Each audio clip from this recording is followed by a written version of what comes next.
ॐ सहनाववतु सहनौ भुनक्तु सह वीर्यङ्करवावहै तेजस्विनावधीतमस्तु मा विद्विषावहै।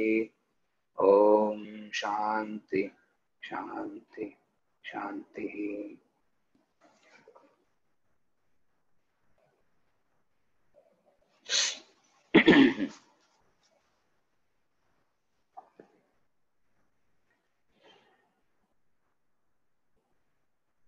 We are going to start a new text. Bhajagovindam is over, and we are entering into the study of a new text. And the text that I am proposing to do is Atma Bodha.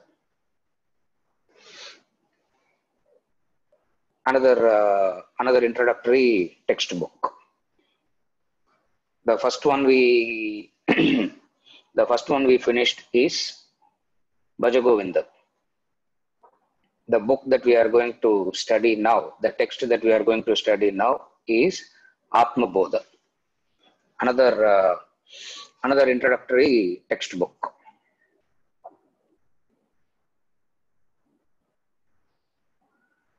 Atma Bodha by the same author, Adi Shankaracharya, consisting of 68 verses. Bhajagovindam had 31 verses. Here we are having 68 verses in Atma Bodha. In the traditional study of Vedanta, Atma Bodha has a very important place. A very unique place. The importance and the uniqueness of this text Atma Bodha is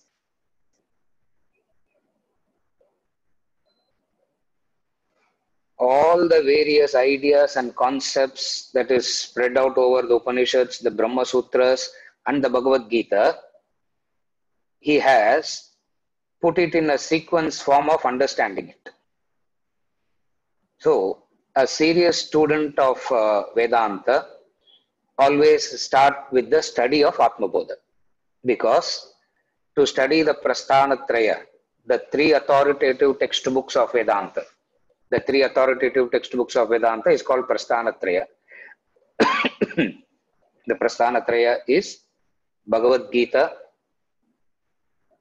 Brahma Sutras and the Upanishads. These are the three authoritative source books. Bhagavad Gita is in a song form. Brahma Sutras is in a mathematical form, formulas. Sutra means formula. Brahma Sutras are formulas. 500 and odd verses, Brahma Sutras. So Bhagavad Gita is a song form, the philosophy sung by the Lord in poetry. Brahma Sutras is mathematical in the form of formulas. You will not find more than 4 words in the Brahma Sutras. It will not go into sentences also. Just crisp formulas, Brahma Sutras. The third one is the Upanishads. Upanishads are revealed statements. Bhagavad Gita, Brahma Sutras are all written textbooks. Upanishads are revealed. So, what Brahma Sutras did is, Brahma Sutra, the author is Vyasa, Veda Vyasa.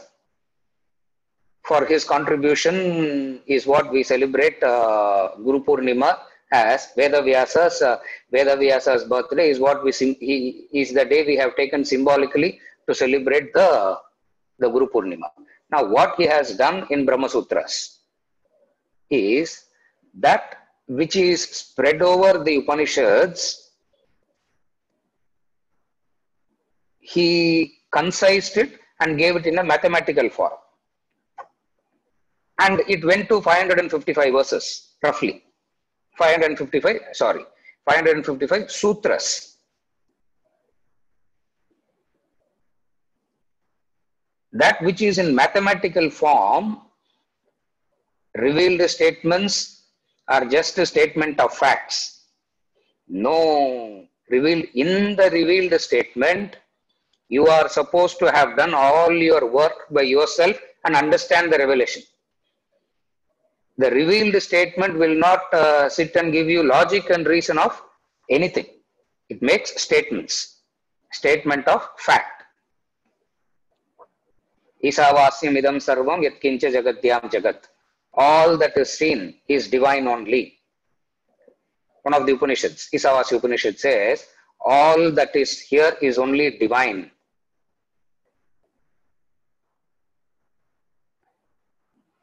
How do you say that?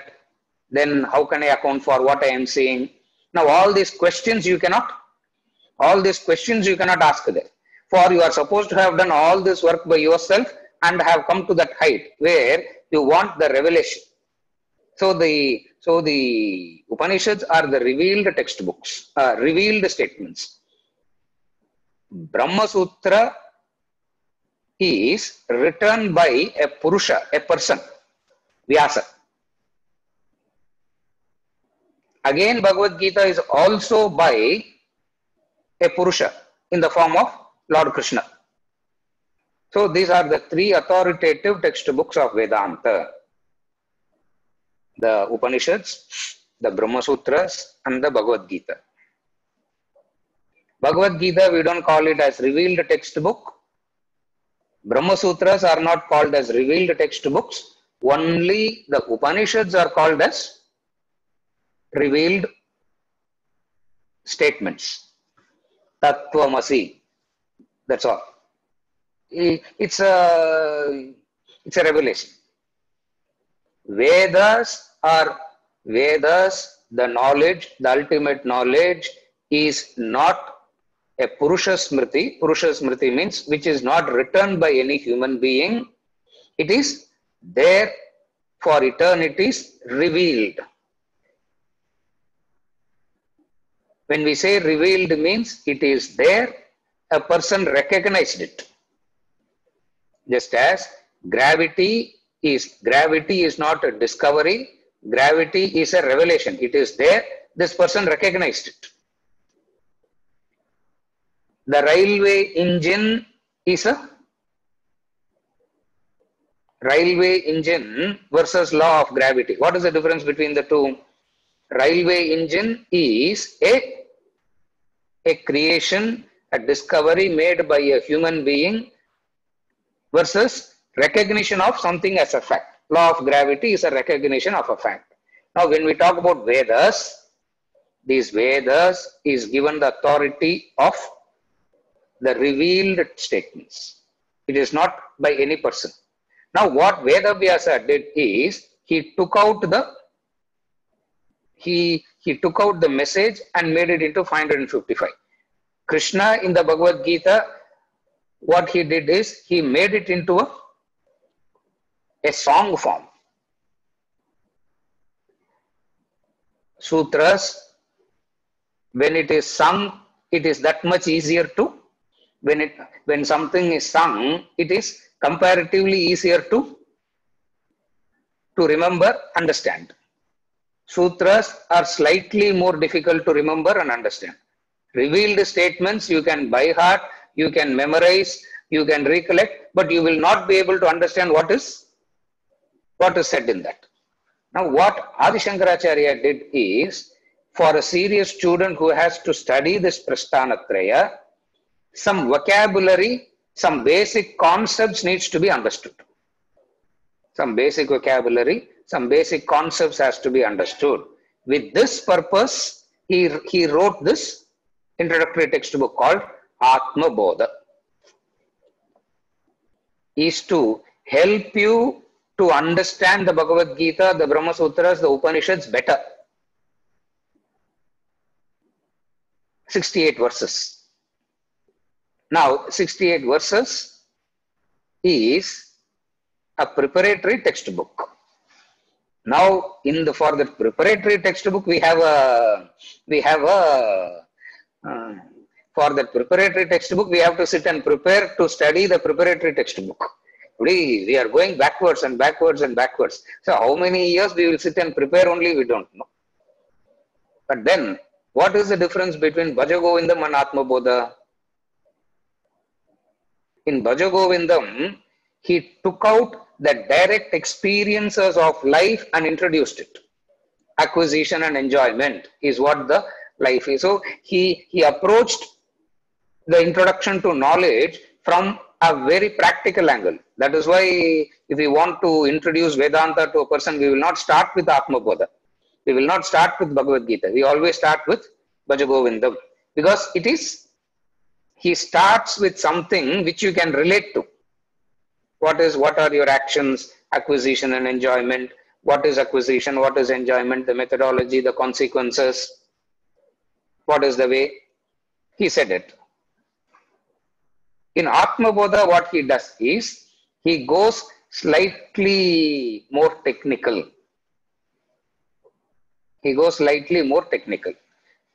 The assumption here is, we are graduating from Bhaja Govindam to Atma Bodha. Primary section Murchitu, we have moved into the middle section now. We have finished the primary section and we have moved into the middle section. A very important textbook.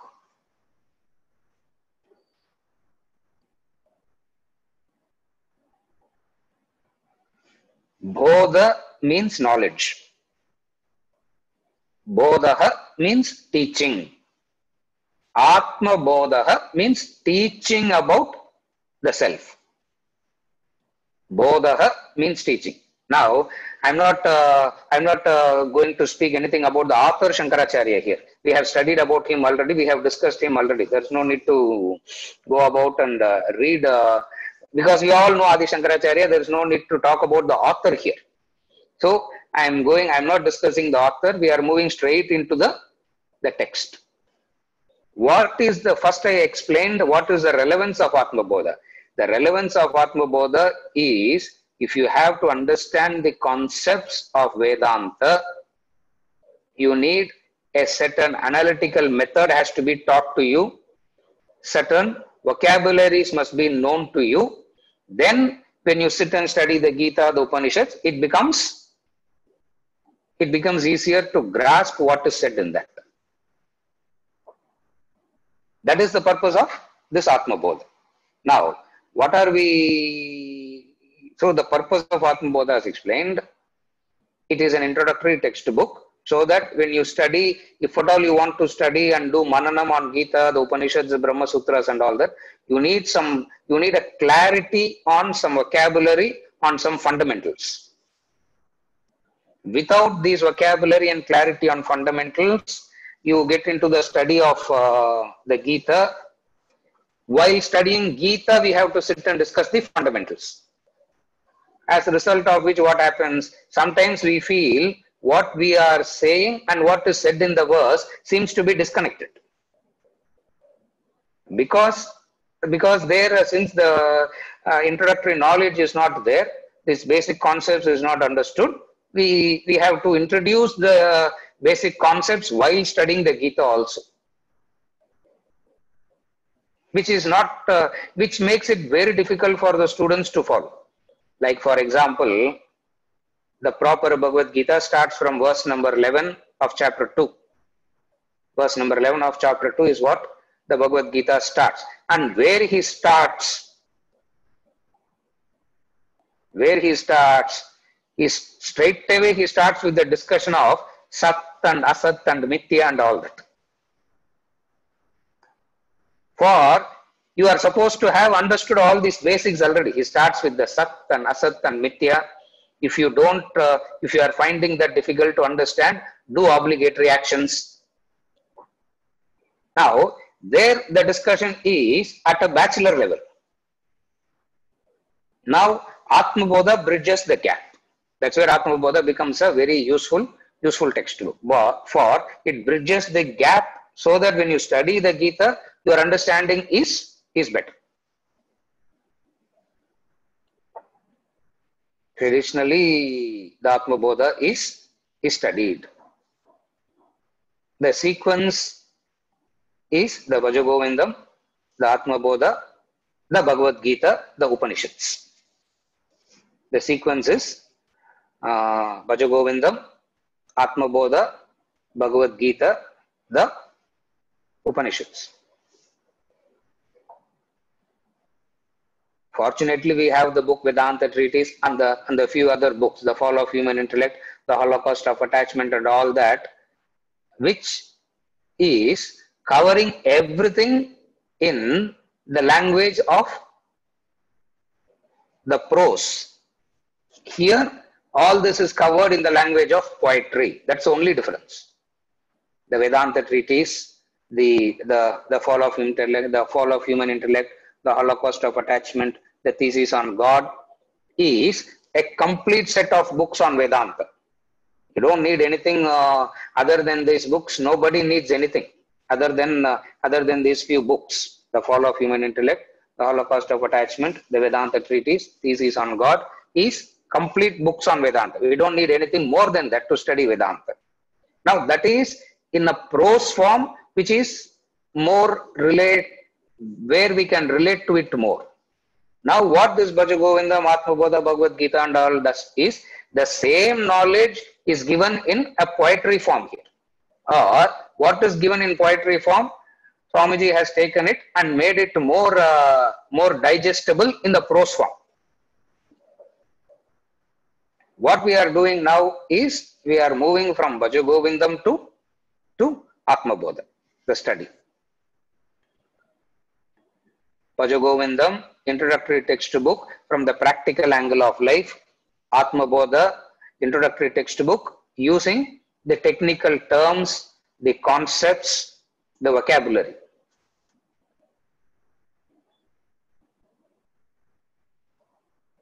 This is as far as the purpose, this is as far as Atma Bodha is concerned. Now I am moving on to the text Atma Bodha. Bodha comes from the root word Buddh, means to teach, to know. Atma Bodha means teaching about self, knowing about self. It means both. Teaching about self, knowing about the self. So Atma Bodha is the knowledge of the self. You can call it the knowledge of the self, or you can call it as teaching about the self. Now we take both the meanings. It is teaching about the self, and when you understand this teaching, you get the knowledge about the self. So in that way, Atma Bodha is the teaching about the self. By this teaching, you get the knowledge of the self. And he has 68 verses. Uniqueness of Atma Bodha is, people call it as the textbook of similes. Predominantly, the method of Upamanam is used here. Comparison. Knowledge is gained through a few methods. The methods of Pratyaksha, Anumana, Upamana, traditional, Agama. In Atma Bodha, he uses predominantly the method of Upamana, similes.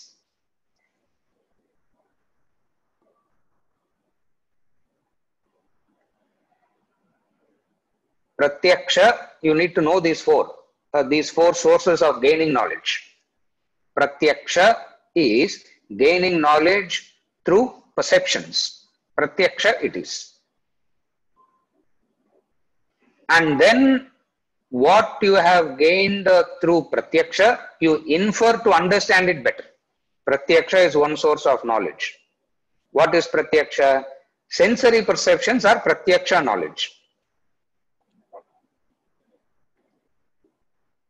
I am sitting in front of you. You are sitting in front of me. What is the pratyaksha? For me, how do you know that I am sitting in front of you? Two senses you are using. What are the two senses you are using? The eyes and the ears. For me, I have to use only one perception, eyes தான். ஏன்னா உங்க எல்லாரையும் mute பண்ணியாச்சே. So what all noise you make, I can't.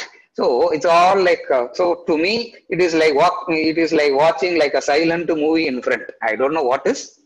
I don't know what is.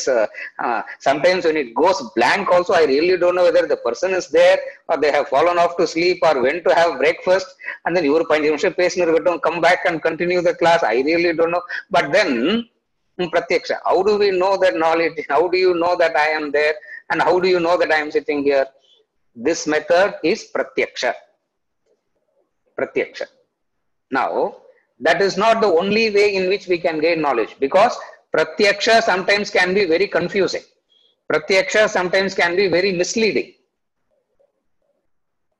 Though pratyaksha is one source of knowledge, pratyaksha is not the only source, because pratyaksha can be misleading sometimes. Why it is misleading? For what you see is not what you see is not what it is. Therefore, you can't solely rely on pratyaksha as the source of knowledge all the time. Therefore, the other sources of knowledge comes in. What are the other sources of knowledge? The second source is pratyaksha. The second source is anumanam. Anumanam means secondary knowledge, after knowledge. What it means is,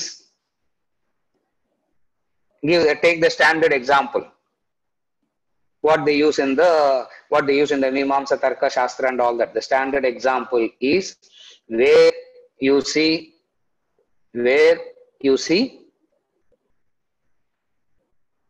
a smoke, you infer that there is fire, because you have already seen what, wherever there is smoke, there is fire is what you have already seen. Where did you see that? In those days, where did they see that? In the kitchen, in the yajñashala, in the yagashala, they have seen all that. Therefore, when they see a smoke in the hill, they will not shout smoke, smoke, smoke. They will shout fire, fire, fire. This knowledge that you say that it is fire is called anumanam, inference. Please understand, inference is not guesswork. You are not guessing. There is that's why in guesswork your knowledge may be true, may not be true. Here it is a complete knowledge. So inference is, anumanam is another source of knowledge. The third methodology of knowledge is upamana, comparison. You know you are seeing two things and you want to convey one thing about the other. So what he does, he compares the two.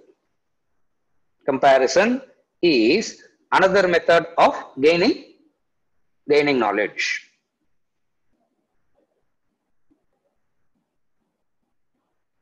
I will give you two examples for that.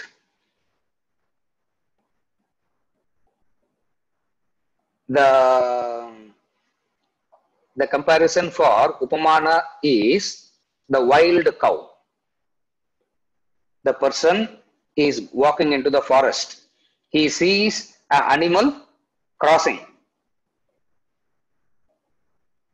In comparison to the domestic cow that he has already, he compares that and says, I saw a wild cow. It is the method of, it is the unknown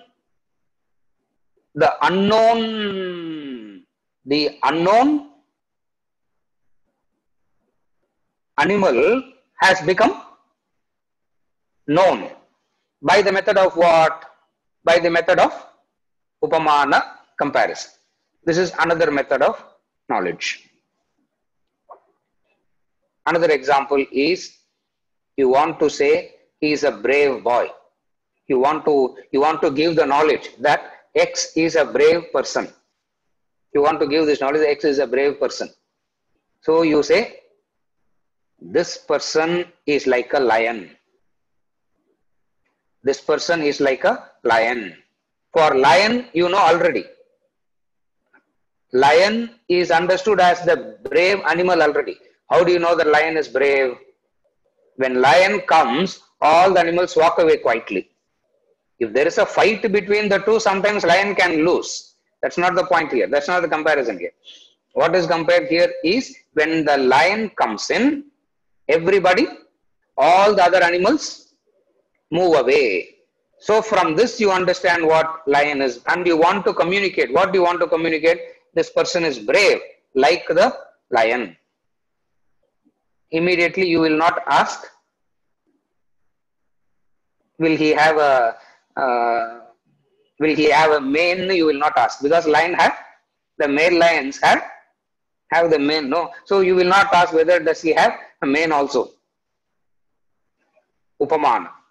In Atma Bodha, the methodology that he adopts is Upamana a lot. The difference between Bhajagovindam and Atma Bodha is, Atma Bodha will be more analytical, more mathematical. Bhajagovinda, not like, it's not Bhajagovindam, it's not analytical or mathematical. It talks about something on a very different plane. Here he will be talking about it like that. The proper way of gaining knowledge, that methodology he strictly adopts. What are the methodology that he adopts? While he uses a method of logic and reason, he will be using predominantly the method of Upamanam a lot. In Bhagavad Gita, the methodology that he adopts in Bhagavad Gita predominantly is Anumana. He uses the method of inference a lot in Bhagavad Gita. In Atma Bodha, the method of Upamanam is used a lot. These are all the methodology the Shastras adopted, and we should know. Why we should know all this is because for us to develop clarity in thinking, we need to know these processes. We need to know these processes, that's all. We are not going to become a logical professor here. We are not going to sit and learn, teach all this. Since we are thinking, we need to know the methodology involved in thinking. Thinking, for you to think, you need knowledge. Atma Bodha gives you this knowledge predominantly by using the methodology of Upamanam, simile. 68 verses, you will find 68 similes. 68 verses, you will find 68 similes. So people go and say, so some of the people who speak about, who have commented on this Atma Bodha, they say Atma Bodha is the Upamana Shastra. Bhagavad Gita, they call it as Anumana Shastra. Upanishads are Agama Shastra, tradition, it is said. Bhagavad Gita, the Upanishads. In Atma Bodha, 68, why I am giving all this comparison is, as we enter these textbooks, we will be using these words quite a lot. You need to know this, you need to know these words. Just learn these few words, Pratyaksha, Anumana, Upamana and all that. Agama. If not, you can use the English words also. Perception, comparison, inference, traditional. Traditional means revealed. You should understand it like that. Tradition doesn't mean that which is maintained for a long period, because when we say tradition in the English language, tradition means that something is maintained for a long period of time is tradition. No. Now here in the Shabda Pramana, in the Pramana as the authoritative source of knowledge, the valid means of knowledge, here when we say Agama, traditional knowledge, Traditional knowledge doesn't mean it has been there for a long period of time. Tradition means that which is revealed. We take it as that. It is revealed. Upanishads, the Vedas are revealed textbooks. This Pratyaksha, Anumana, Upamana and Agama. Now, if some of you who are very scholarly may think, oh sir, there are 6. Anupapatti and Upalabdhi. There are 6 methods for gaining knowledge. But the other 2 is a further modification of inference and Anumana. Therefore, we don't. So we have brought that 2 into this 4. When I say we have brought, that means Swamiji has done it. So what he did is, from the 6, he has deduced it into the 4, because the Anupapatti and the Upalabdhi is only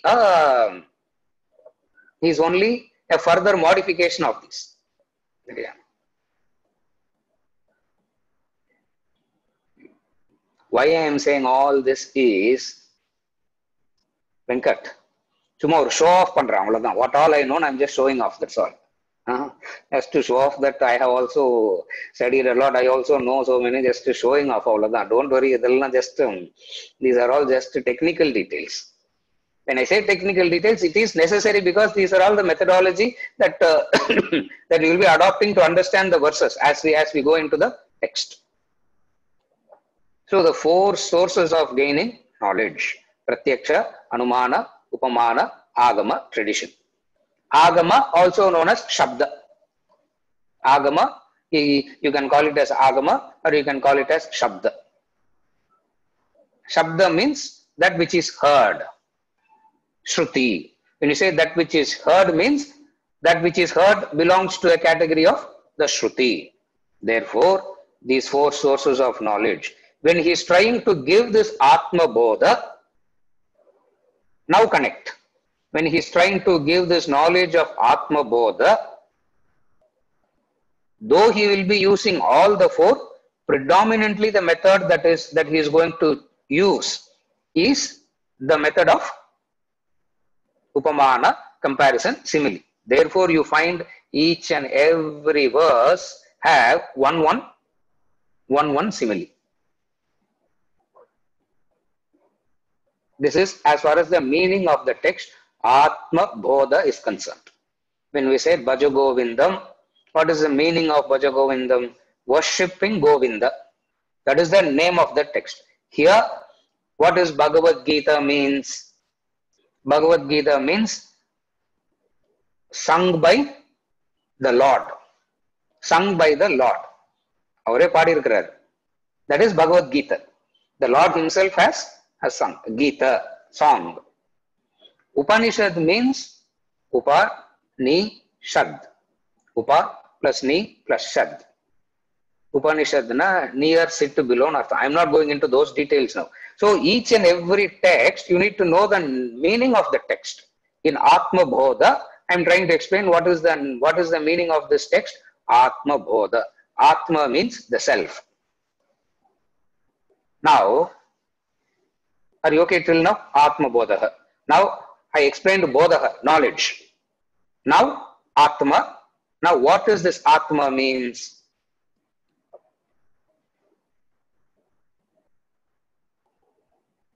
When you say, this is Atma. When I ask, if somebody asks me, who are you? I say, I am Aravindan.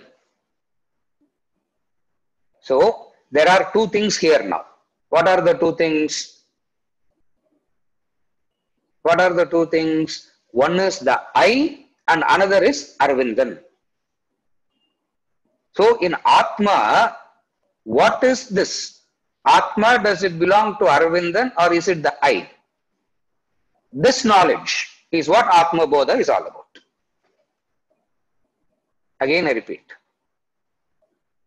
All of you can use your name. Who are you? I am Shailesh. I am Shailesh. Now when I say I am Shailesh, there are two things in that. What are the two things in that? One is the I, another is the Shailesh. One is that which is permanent, another is that which is temporary.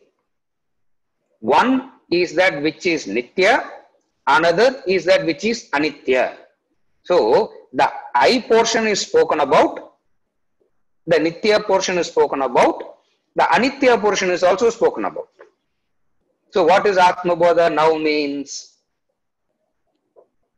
Now if you have to rephrase the word Atma Bodha, how would you rephrase it? Atma Bodha means the knowledge of the real in you and the unreal in you. Knowledge in the we have to start like this. Yeah. Sir, introduction is romba thala suttarudha. We don't know why how when we go into the text, how it is going to be. Knowledge, no. We are asking for knowledge, this is not a Kadakalakshepa session, no. We are not doing story sessions here. It's a serious knowledge that we are trying to study. Abdina, sometimes we have to study something serious also, no. People prefer stories to knowledge. Generally, people always prefer stories to knowledge because not stories are easy to understand. In story, you don't have to think. You can just fantasize that and you can go back. In knowledge, you need to think. So in Atma Bodha, what we are trying to do is we will be forcing ourselves, exercising ourselves to think. So when we finish the 68th verse, Atma Bodha, let us see how many survives. Very difficult. Very, very difficult. Stories, people prefer stories because people want entertainment. People like entertainment.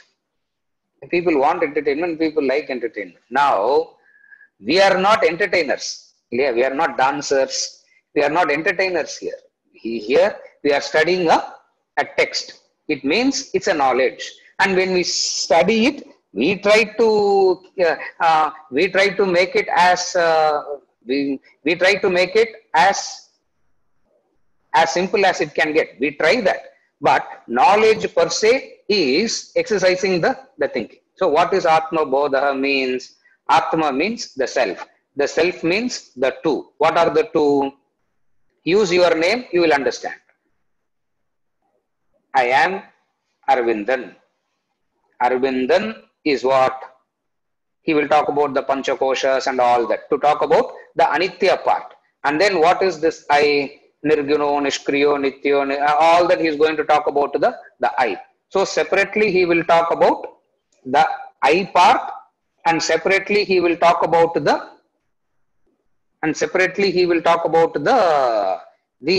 Anitya part. Therefore, he calls it as self-knowledge. Not only he gives only the knowledge, methodology also he gives. How to get there. He gives that he gives a methodology also.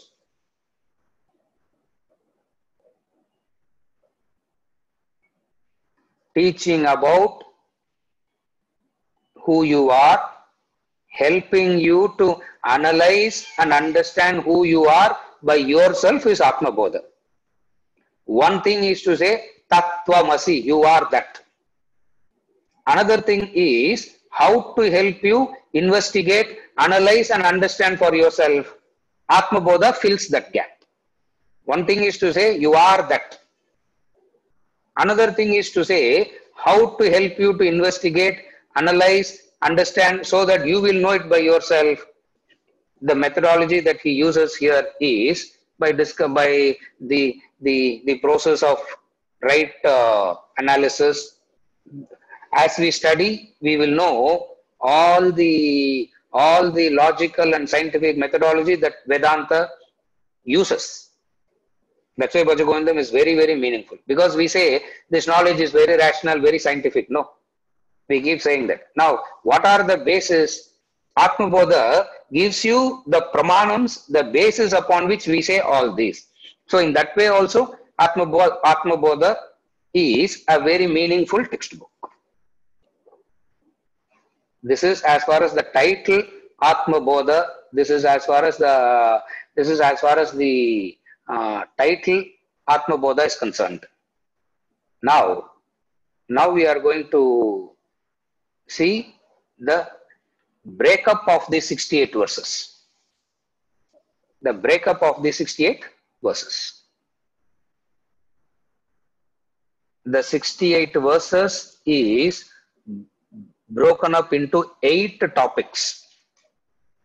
The 68 verses is broken up into 8 topics.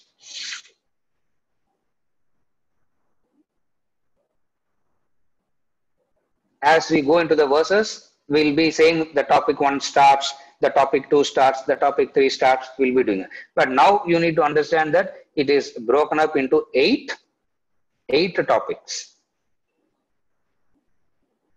First topic is knowledge of self alone liberates. Important 5 verses. How knowledge is the means for liberation. See, why this is so important is because in these 5 verses, extraordinary first 5 verses, he convinces how knowledge is the means for liberation. Because see, there are so many people talking so many methods as for liberation. One person will come and say breathe in and breathe out, you will get liberation. Another person will say stand on your head, you will get liberation. Another person will say sing and dance, you will get liberation. Another person will say in the mari patient idellam pannilam prayojanam kediyadu. Do work for do unselfish activity, you will attain liberation. Now what he is doing is, in these 5 verses, he establishes how other than knowledge, no other method can give you liberation. Once you understand this, you will know how you will have a conviction on this knowledge. So the first 5 verses is very important for any student of Vedanta. The first 5 verses is very, very important for all the students of Vedanta, because these 5 verses exposes the importance of knowledge. So the first 5 verses, knowledge of self alone liberates. The second topic, material equipments superimpose world on Brahman. Second topic, what is the material equipments superimpose world on Brahman? In the statement, I am Aravindan, the Aravindan is superimposed upon the I, and Aravindan is so mixed up. By verses 6 to 15, he is going to explain this sambandha.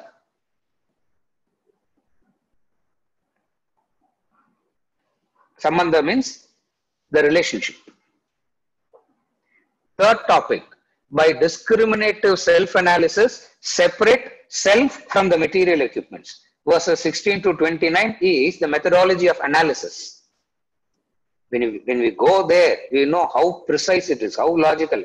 The method of tarka, the mimamsa, the logic, the reason, all the various things that is used, the Shastra uses to convince, is what is done in verses 16 to 29. What is done in 16 to 29? By discriminative self-analysis, separate.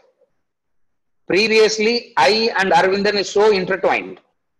Now, by discriminative self-analysis, these two are separated. The process of manana. People ask how to do manana, how to do reflection and all that. Verses 16 to 29. Through the process of topic number 4, Through the process of negation, assertion and meditation, realize the self. So having separated these two, first this I and Arvindan has become one and the same. Now what we have done, this I is separate, the Arvindan is separate. Having separated the two, what you should do? Negate the unreal and assert the real. That's what topic number 4. Through the process of negation, assertion and meditation, you realize the self. What is realizing the self means? The I has got nothing to do with Arvindan. The I has got nothing to do with Ganesh Ranganathan. You understand that? Topic number 5. This knowledge destroys ignorance. What is the ignorance?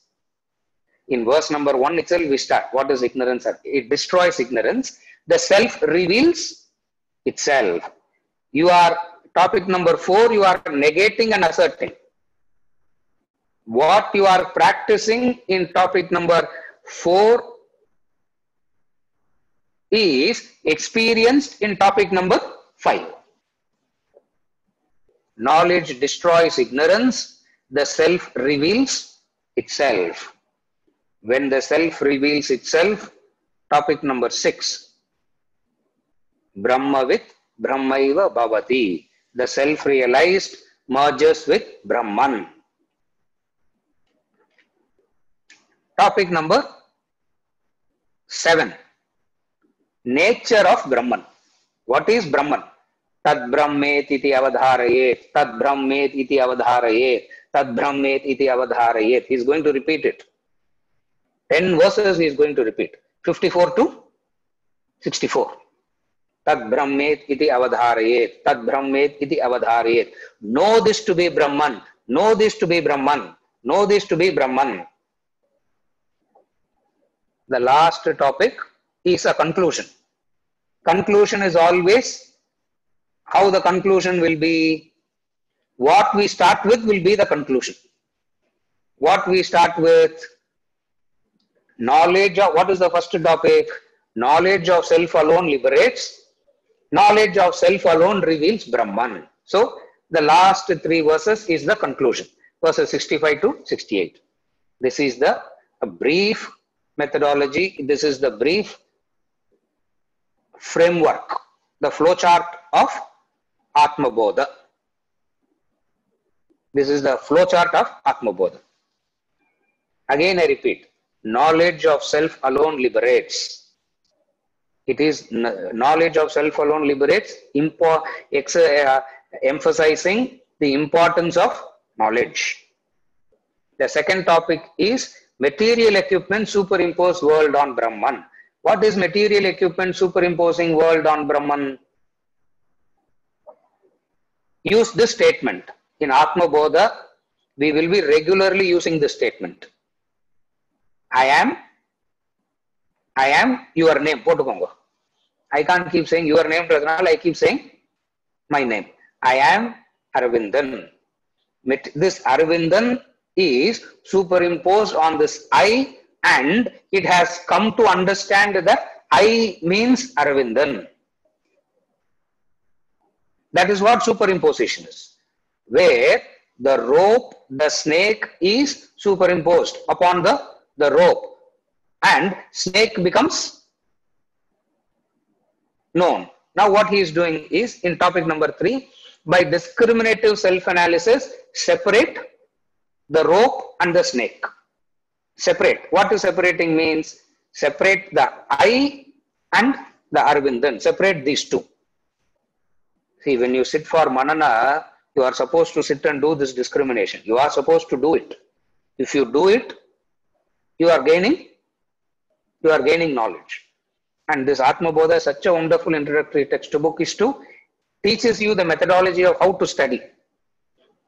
Topic number 4, through the process of negation and assertion. After segregating the I and Arvindan, what you do? After segregating the I and the Arvindan, what do you do now? You negate the You negate the unreal and assert the real.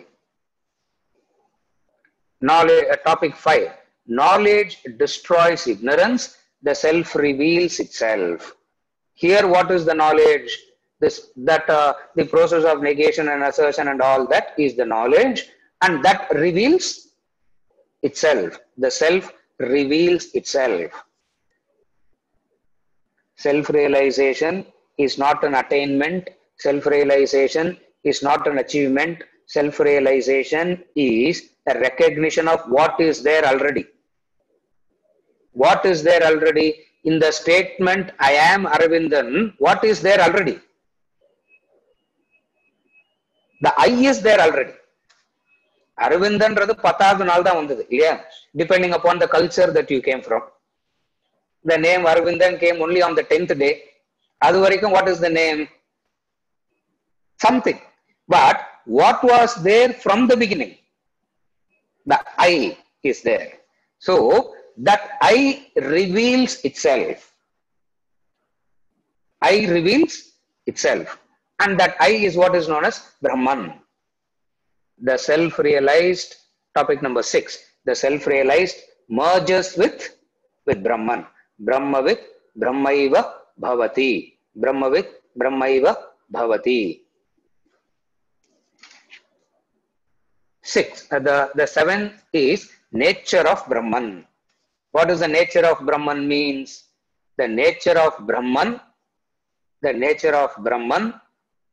is Tad Brahmet iti avadharet. Whatever it is, when we go through those 10 verses, we will be seeing that. The last topic is knowledge of self reveals. The knowledge of self reveals Brahman. This is Atma Bodha in a very brief, the flowchart for Atma Bodha. Now we move into the actual text. See, I'm just going through these portions because all this we discussed is what is going to see in the 68 verses. That's why I'm not explaining anything here. As we go there, we will see all that. The traditional Vedantic study always starts with an invocatory prayer. The traditional study always starts with an invocatory prayer. Like we start the class with Om Sahana Bhavatu Sahana Bhunaktu. No? Every textbook has their own invocation. Every textbook has their own invocation, and similarly, Atma Bodha has its own invocation. For Isavasya Upanishad, the invocation is Purnamada Purnamidam Purnat Purnamudachyate. For Kena Upanishad, the invocation is Om Sahana Bhavatu Sahana Bhunaktu. Similarly, for Atma Bodha, a traditional Shastra has an introductory text. For Bhaja Govindam, there is no invocation for Bhaja Govindam, because that is more of a general literature. Atma Bodha is a very specific thing. Therefore, there is a special invocation for that. From the next class onwards, what we will be doing is we will be chanting that invocation.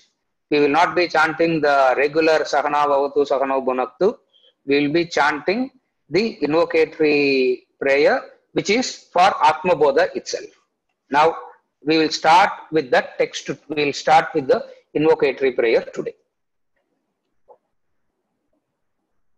From next week, if you hear me chanting something different from Sahana Bhavatu, don't get surprised. Enna sir, pudusa inniki edho ivaru solraru. This is the invocatory prayer for this text, Atma Bodha. Now the invocatory prayer.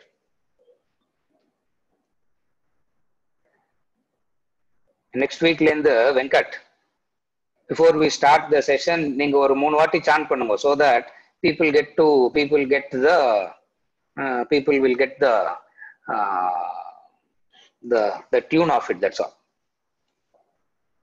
Now, Atma Bodha, the invocation. Prathasmarami hridi samspuradhatma tattvam Satchit Sukham Paramaham Sagatim Turiyam Yat Swapna Jagara Sushuptama Veti Nityam Tad Brahma Nishkalamaham Nacha Bhuta Sangaha. This is the invocatory prayer. When you start the day, before you sit for your morning study, you say this prayer. You say this prayer and start the study. In the academy, the day starts with this prayer. The academy, every day starts with this prayer. Pratasmarami hridi samspuradatma tattvam Satchit Sukham Paramaham Sagathim Turiyam Yat Swapna Jagara Sushuptama Veti Nityam Tad Brahma Nishkalamaham Nacha Bhuta Sangaha. Before you sit for your morning study every day, whether you are studying Bhagavad Gita or Upanishads or book, any book, you are supposed to say this. You are supposed to say this prayer. Now, what is the meaning of this? Now I'll read the meaning. Pratasmarami. Early morning, I contemplate upon Atman, the essential self shining in the heart, which is existence, knowledge, bliss, supreme goal, fourth, which constantly cognizes the waking, dream and deep sleep states. I am that indivisible Brahman and not the assemblage of elements. So, you are reinforcing the ideal and the methodology. It's not just the repetition of the ideal, the methodology also is enforced. One of the classic contribution of Shankaracharya is this invocatory prayer. Pratasmarami. In the olden days, it is understood that you are up at 3:30, 4 o'clock in the morning sitting and studying the Shastras. It is understood that. Therefore, in Bhagavad Gita, you will never find Krishna saying in the morning and all. You will never find Krishna saying any of these statements. Upanishads doesn't say any. Adu kuda solladu. In the invocatory prayer, he says, Pratasmarami. In the early morning. Abdina, what does it mean? Two things are implied. What are the two things that is implied? You have to get up in the morning. Number two, you should not go for a walk immediately. I get up in the morning and go for walking, sir. I'm carrying the. So what you do, Rajwell? Karthala, when you wake up in the morning, what you are supposed to do? Manohar, Srinivasan, walking. First thing, Pratasmarami. Early morning, I have to wake up. After waking up, what do? I sit and I contemplate upon Atman. Contemplation here means Smarami. Contemplation means thinking and reflecting. Smarami means thinking and reflecting. So early morning, I reflect, I think and reflect about Atman. And what is that Atman? The self. Spuradatma tattvam. He gives a few adjectives. To say, contemplate upon the self. Now, what will you contemplate upon? So, he gives a few adjectives for you to remember. Samspuradatma tattvam. Upon the fundamental radiant self. The essential self shining in the heart. The essential self shining in the heart, which is Sat Chit Sukham. You can call it as Sat Chit Sukham, Sat Chit Ananda. All means the same. Because of the grammatical and meter construction and all that, he is using the word Sat Chit Sukham. Traditionally, we call it as Sat Chit Ananda, which is of existence, knowledge, bliss. Paramahamsa Gatim, supreme goal. We all have many goals in life. We all have many things to achieve in life.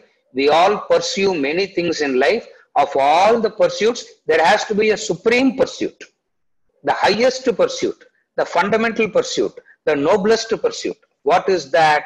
That is the supreme goal. Turiyam, the fourth. Turiyam, the fourth. That which constantly cognizes Swapna, Jagra, Sushuptam, Yat Aveti Nityam. Yat Swapna, Jagra, Sushuptam Aveti Nityam. That which constantly cognizes the waking, dream and deep sleep states. See, what is meant in Atma Bodha here is, all these you know already. All this is what you know already, is what at the time of Atma Bodha, people are supposed to know these at least. So he just remember these. Today, we have to separately sit and understand what is this waking, dream, deep sleep, what is this supreme goal, all that we are going to see. I am that indivisible Brahman. Then comes the assertion. You need to assert that in the morning. As soon as you wake up in the morning, what do you need to assert? Aham tad Brahma nishkalam. Aham tad Brahma nishkalam. I am that indivisible Brahman, nacha bhuta sangaha. Not this assemblage of elements. Not this assemblage of elements. This Aravindan here is an assemblage of elements. They come and go, and I have nothing to do with this, is the remembrance. So as soon as you wake up in the morning, the first thing that you have to remember is what? Nacha bhuta sangaha. Tad brahma nishkalamaham nacha bhuta sangaha. So the invocatory prayer again now. Pratasmarami hridi samspuradatma tattvam Satchit sukham paramaham sagatim turiyam Yat swapna jagara sushuptama veti nityam Tad brahma nishkalamaham nacha bhuta sangaha. Now, early morning. Early morning is the time of contemplation. Early morning is the time for contemplation. The daytime is meant for activity, laukika activity, worldly activities. The daytime is meant for worldly activities. The night time is meant for, that we know already. Clear? The night time is meant for indulgences. So traditionally what you have to do, keep the indulgence time very limited. That's why go to sleep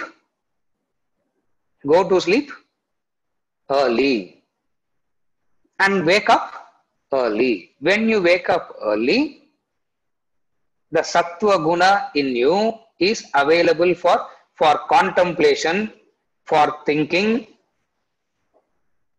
For contemplation, thinking, sattva guna is necessary. When the sattva guna is predominant, whatever thinking, whatever contemplation you do, it is very effective. Because you are using the right time, the right tool is used at the right time. Are you able to follow? For effectiveness, from this what do you deduct? For effectiveness, you need to use the right tool at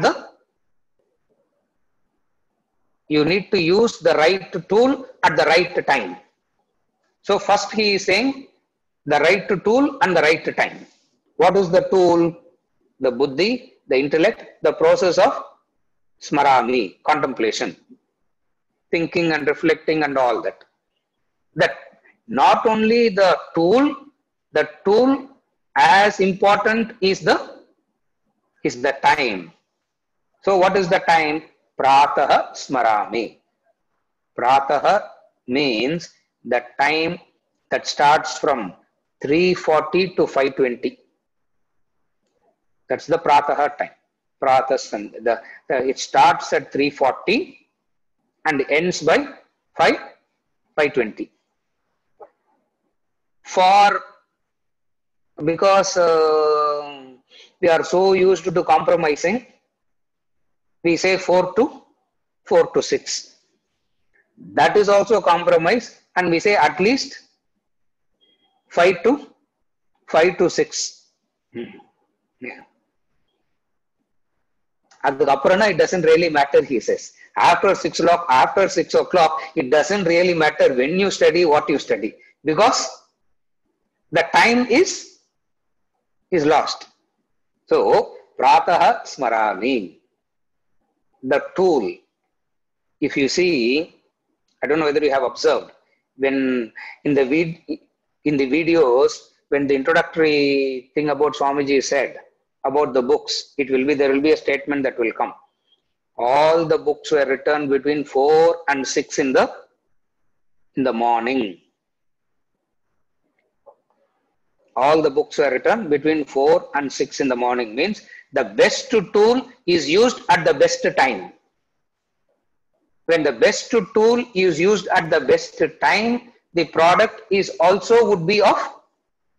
When the best tool is used at the best time, at the right time, the product would be of very high quality. Therefore, this knowledge would be of very high quality if the time and the tool is rightly employed. Nowadays, they say, sir,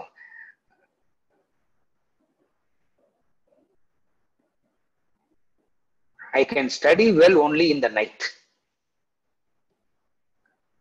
Thinking is so clear only in the night, sir.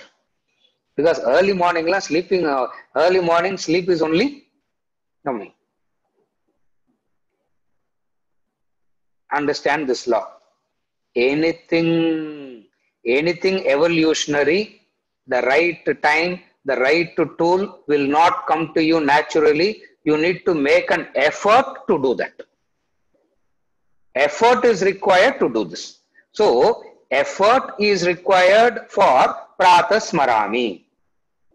So, in the invocatory prayer, the first thing that he establishes is the right tool is established, the right time, the right tool.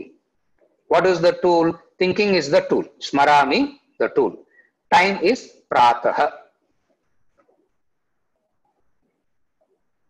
With the right time and the right tool, what you should contemplate upon? Not what you are going to do in your business meetings. Not what you are going to do during the day. You don't sit and plan. You don't use the best time, the best tool for something which is worldly in nature. Don't do that. So having got used to the best time, the best tool, what you should use it for? Don't use it for anything limited. Immediately don't read the newspaper. Immediately don't go for newspaper and see what is in it. Don't do all that. Use it for what? Atma Tattvam. Atma Tattvam. Atma Tattvam means the highest, the essence. Tattva means essence. Philosophy means the essence. Tattva means the essence. Atma Tattvam. Atma Tattva means the essence in the Atma. Atma means the self. So, what are you supposed to, when you have the best time and the best tool, the subject also must be of the best.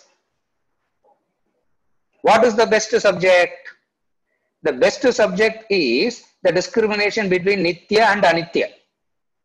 At least because as you get into the activities, the Nitya portion goes less, the Anitya will become like Nitya as soon as the activity starts. for you to maintain a detachment throughout the day's activities so that you don't get involved. What you do in the morning hours, the first thing that you do this discrimination. What is this discrimination? This discrimination of Nitya and Anitya. The best tool, the best time, the best subject. What is the best subject? Vedanta. Atma Bodha is the best subject. In this context, Atma Bodha, generally Vedanta.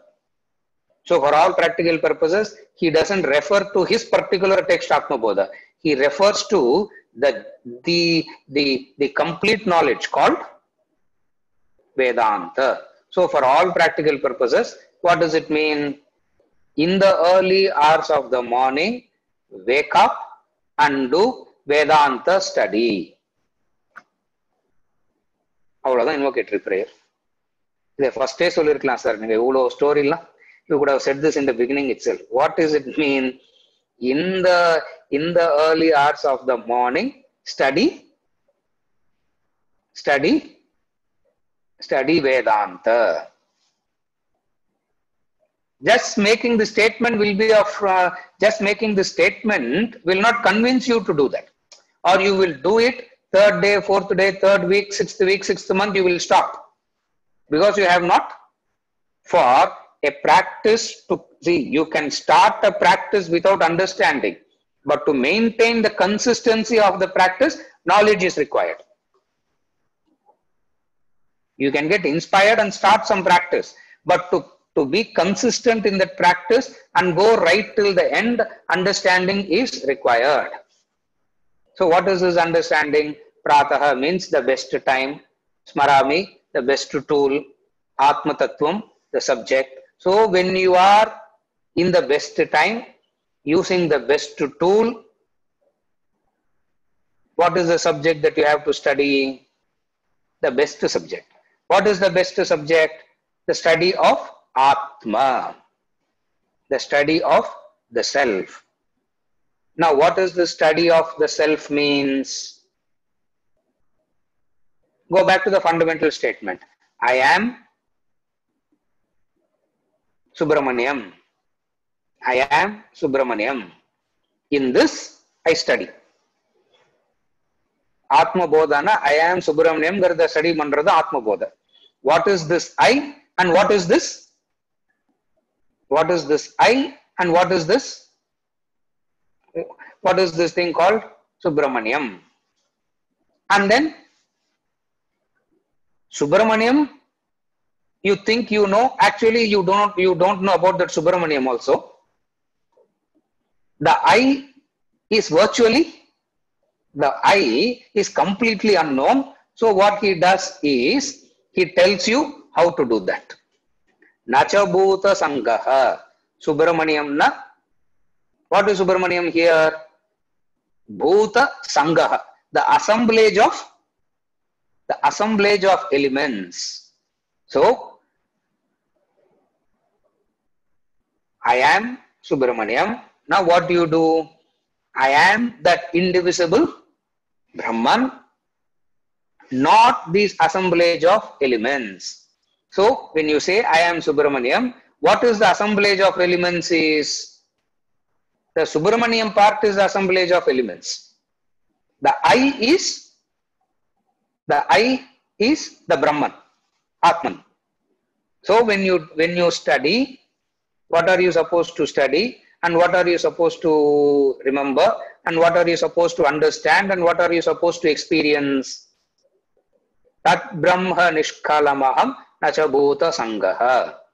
The best tool, the best time, the best subject is studied for the purpose of understanding what? Tad Brahma Nishkalamaham Nacha Bhuta Sangaha. So this is the remembrance. So every day when you sit for your morning study, what you are supposed to say? Sanskrit slogam solla mudinja sollungo, it doesn't matter. If you can't repeat, if you can't by heart the Sanskrit slogam, it doesn't matter. You can say this at least. At the best time, using the best tool, I am studying the best subject. For what? to understand these two. Tad Brahma Nishkalamaham Nacha Bhuta Sangaha. Tad Brahma Nishkalamaham Nacha Bhuta Sangaha. It's not a mechanical repetition. It is not a self-hypnotizing. It's not just a self-hypnotizing. It's not just a mechanical repetition or a self-hypnotism. To say, I am Brahman, I am Brahman, it's not a self-hypnotizing. That is why he is going through 68 verses of the logic and reason and all that to explain. So before you start the study, you are supposed to be, you have set everything clear. What you have set everything clear? What have you set clear? What is it that you have set? The time you have set, the instrument, the subject, the purpose. Before you sit for your study, you need to remember these four. Before you sit for your everyday study, you need to remember these four. When you remember these four and sit for your study, that study becomes meaningful. So invocatory prayer is nothing but a remembrance of these. Invocatory prayer is nothing but a remembrance of this. Now I will read the invocatory prayer once again. From next week we will move on to verse number 1, the proper text. Now the invocatory prayer once again. Prathasmarami hridi samspuradhatma tattvam Satchit Sukham Paramaham Sagatim Turiyam Yat Swapna Jagara Sushuptama Veti Nityam Tad Brahma Nishkalamaham Nachabhota Sangaha. Early morning, I contemplate upon Atman, the essential self shining in the heart, which is existence, knowledge, bliss, supreme goal. Fourth, which constantly cognizes the waking, dream, and deep sleep states. I am that indivisible Brahman and not the assemblage of elements. So, for all practical purposes, how do you understand it practically? I'm just summarizing. How do you understand it practically? Atma Bodha is the study of who you are. So, who am I? I am Aravindan. So, you start like this. I am Aravindan. In this, the I is the Nishkalam Brahman, the Aravindan is the assemblage of elements. This distinction ought to be studied and understood when this ought to be studied and understood when in the early hours of the morning, because that is the best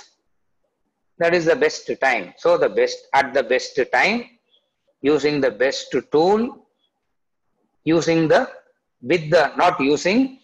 the aid of the best subject. What am I doing? I am segregating these two. What are the two? Tad Brahma Nishkalamaham Nachabhuta Sangaha. Tad Brahma Nishkalamaham Nachabhuta Sangaha. Every day you repeat this. Over a period of time, what happens? You understand the purpose of study. You understand the meaning of study. You understand the purpose of study. This is just an invocatory prayer, a remembrance of all this, a devotional. You start the study with a devotional approach. With this, the invocatory prayer is over. From next week onwards, we move on to verse number 1, and we start the study of the text Atma Bodha from next week. Okay, Bhaskar Shastri.